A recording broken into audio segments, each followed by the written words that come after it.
Live from the district. Live from the district. Live from the district. Live from the district. Live from the district. Live from the district.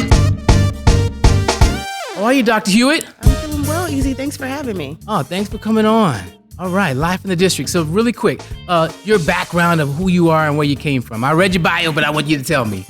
Sure. So Amber Hewitt, I'm the Chief Equity Officer with the Mayor's Office of Racial Equity, which sits within the Office of the City Administrator. I'm a counseling psychologist by training, so I bring a health equity, behavioral health equity lens to the work. Okay, awesome. So how did you get to DC? Just curious. So I moved here 7 years ago. I started off as a psychologist, was really interested in how, what are the policies, how does government play a role in the day-to-day life of us as U.S. citizens, and wanted to be a part of that change process. So I resigned from my job as a psychology professor at the University of Akron and moved here. Only thing I knew about Akron, Ohio, is that is where LeBron James was from. But right. So moved here to D.C. to do a congressional fellowship in the office of Senator Cory Booker, working on health policy. Okay, awesome. Cory Booker, New Jersey. Yes. Oh my God. Okay. So now we have this district-wide 2024 Racial Equity Action Plan, also known as REAP. Before we get into this, let's talk about what racial equity is, because I think some people don't understand what this term means. Yes. So unfortunately, it's become sort of a buzzword, but it's really about how do we change outcomes for people? How do we improve the lives for Washingtonians, particularly for those who've been most harmed by structural racism? So we see racial equity as both a process and an outcome. And part of that process is making sure that we're meaningfully involving residents, particularly Black and Brown residents, in how we design programs, how we design policies, because we know, looking at the legacy of our country, that wasn't always the case, that there were policies that were designed to exclude Black and Brown and other people of color from decision making and have led to some of the harms and some of the poor outcomes that we see today. Right. Now, you got people in this country that want to erase history. They don't want to talk about Black history in the school books. They want to try to act like some of these things happen, like some of these things did not happen. And I have a serious problem with that, because there are racial inequities in every single aspect of African American life. I can't think of one area where we don't have a racial inequity. I mean, if we're talking about education, we know that there's a problem there. If we're talking about politics, we know that there's a racial inequity there. If we're talking about media, we know that there's inequities there. Health, and on and on and on and on. So what is the plan as far as, are we addressing all these different aspects, and break that down to us as well? So I'd like to know how we're going to roll this out. Yes, I'm really glad you made that point, that you can't just look at health, you can't just look at education. All of these areas are interconnected, and this is a comprehensive plan that looks at racial inequity and the outcomes from a holistic perspective. So I just want to start by backing up a little bit and talking about the goals of the plan. And the plan is really a roadmap and one phase in DC government's journey in eliminating all of those inequities that you just mentioned. So the 4 goals of the plan is to, first, for DC government staff to understand and be committed to achieving racial equity. So how do we normalize conversations about structural racism in the workplace? Are we talking about racial equity? Are we centering the voices that are most impacted by the policies and programs that we design across all of those areas, like housing, education, public safety? The second goal is really zooming in specific areas, and you highlighted some of those areas that we'll be looking at. And we also will be collecting data and creating a dashboard where residents will be able to engage and track our progress over time, and also hold us accountable. And that third goal is, how can we meaningfully engage residents in our decision making?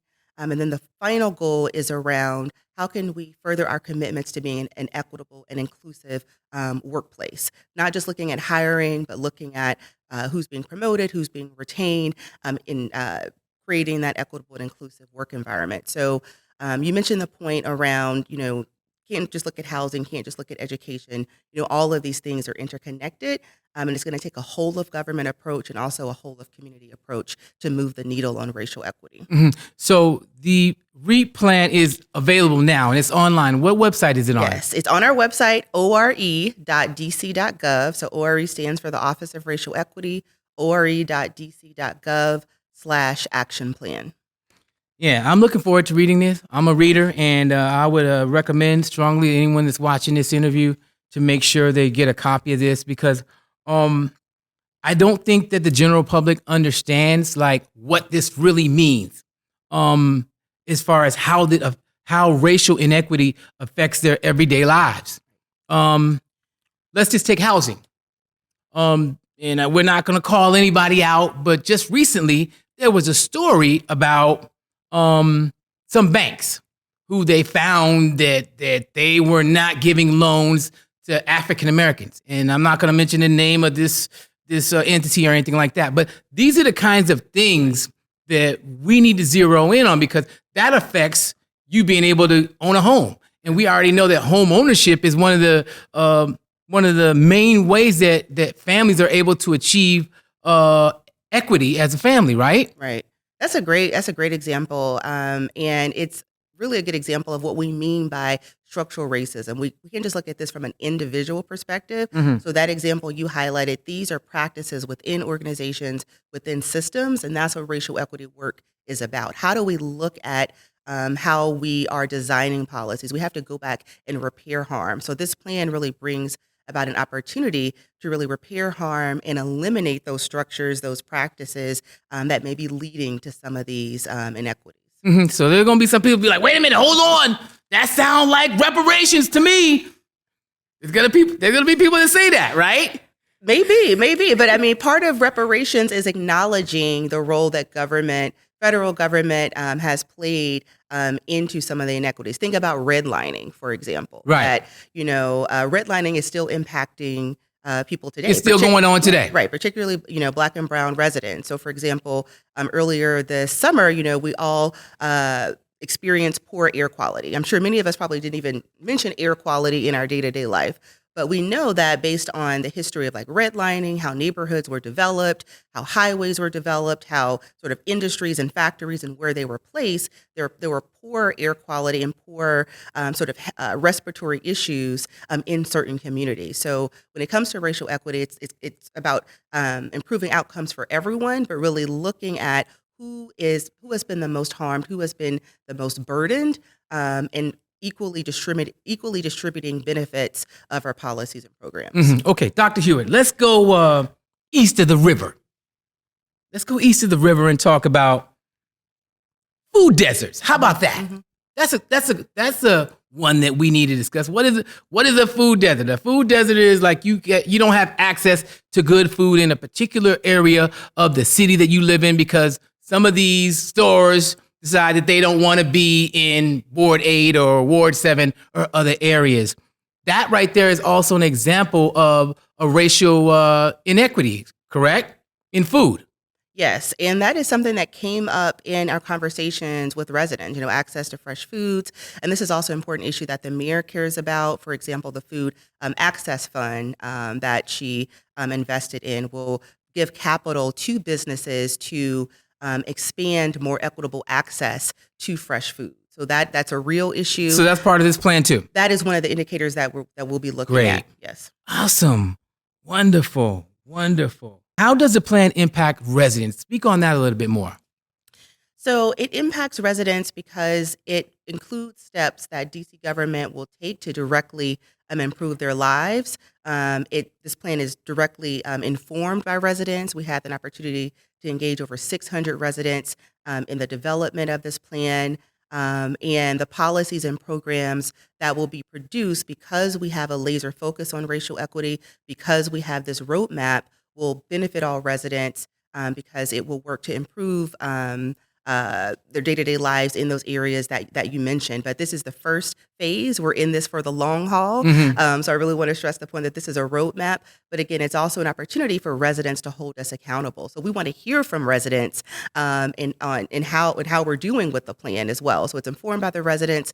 We want to continue to engage with them and hear from them and meaningfully engage them in the policies and programs that we're designing here in DC government. I'm just so excited about this plan. Again, I want to recommend everyone to go out and get it on the website. What's the website again? ore.dc.gov. Yeah, because this is definitely needed. I've had so many conversations. I've been kind of really having conversations with friends about racial inequities, and there's so many of them, and I know it's a lot. It's a lot, and I've spoke on many that exist, but there are so many more racial inequities that need to be addressed, and I just want to make sure that people understand that these things affect everyday lives of African Americans nationwide, not just DC, but nationwide. We have to dismantle these structures. We have to dismantle these systems that have been designed to keep us down, because that is part of the problem of what we're experiencing in the city right now. And I don't think that people make that connection, that this is rooted in a racial inequality in our community. So why should a Washingtonian care about this plan and this strategy that's now in place? Why should we care about this? We should care about this because I think we're at an inflection point, a really critical point in our country, in our city. Thinking about let's go back to the pandemic. We're still experiencing. We still in the pandemic. We still in it. Earlier, right. It's very obvious. We are still in the pandemic right now. Many pandemics. But I bring that example because that really brought to people's minds that these, for example, health and healthcare inequities aren't new.